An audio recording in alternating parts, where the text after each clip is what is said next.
তারপর মমতা দিদি আমাদের মাংস আচালীন কি কথাগুলি বলছে শুনে নাও। যে কথাগুলি বলছে সত্যি মমতা দিদিকে আমি সেলুট করছি। পুরো ভিডিওটা দেখো আর মমতা দিদির কথাগুলি তোমরা সব শোনো, ঠিক আছে?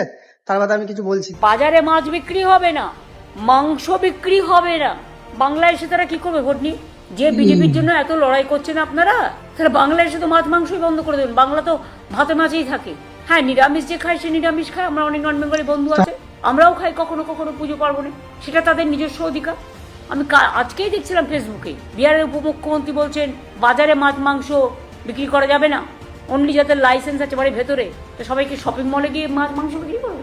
শপিং মলে একজন দুজন করতে পারে, একজন দুজন যেতে পারে, যাদের ক্ষমতা আছে। সব লোকের কি ক্ষমতা আছে? আমাদের তো হ্যাঁ, মমতা দিদি কিন্তু আমাদের জন্য ভালোই বলছে, সত্যিই বলছে কথাগুলি, কিন্তু ঠিকই বলছে।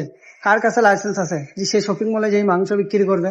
আরে সবাই গরিব, গরিব বলেই সবাই সবকিছু করে খায়, ঠিক আছে? কেউ মাংস বিক্রি করে, কেউ সবজি বিক্রি করে। তো মমতা দিদি যে কথাগুলি বলেছে আমি তো একমত মমতা দিদির সাথে, ঠিক আছে? তোমরা কি মতামত তোমরা কমেন্টে জানাবা। মমতা দিদি কথাগুলি এই সঠিক বলেছে রাজনীতিকে কিনা, আমি ঠিক বলেছে ধিক্কার কিনা। জানাই।